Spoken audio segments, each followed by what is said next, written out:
The man who led the charge to stand up for those hardworking taxpayers is my dear friend, Andy Barr from Kentucky.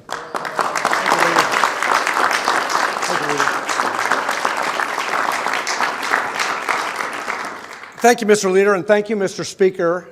Thank you, Chair Fox, for your leadership with jurisdiction over retirement savings in America, and to my good friend, Congressman Huizenga, for leading the charge on this ESG task force in the Financial Services Committee. Mr. Speaker, thank you for including in the Commitment to America the platform of putting people over politics.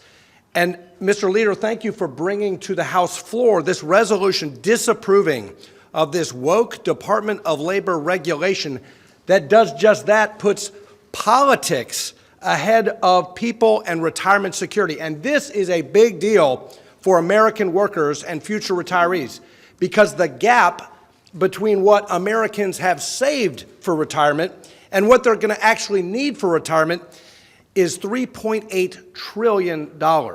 And so hardworking Americans deserve maximum financial performance. They deserve and need returns.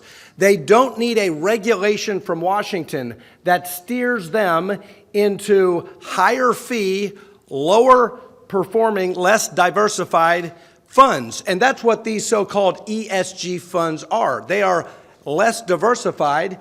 They are concentrated risk, and this is investing 101. You want diversification. And this is a big deal in a year where we're coming off of a huge sell-off, where people who were invested in ESG unwittingly and without their consent in many cases, they suffered losses far greater than the average investor who is broadly and diversely invested across the board. And it's true, these funds carry 43% higher fees, which also eat into their returns. So thank you to all of those involved in fighting for America's retail investors, fighting for financial performance, and fighting to get politics out of retirement savings. The American people deserve retirement security. They don't want their retirement security compromised by the politicization of the allocation of their capital. And so with that, it gives me a great pleasure now to introduce a fighter on the front lines from the state level. My good friend Allison Ball, who is the state treasurer of the Commonwealth of Kentucky, and she, along with other state officials around the country, have been leading the fight against ESG investing.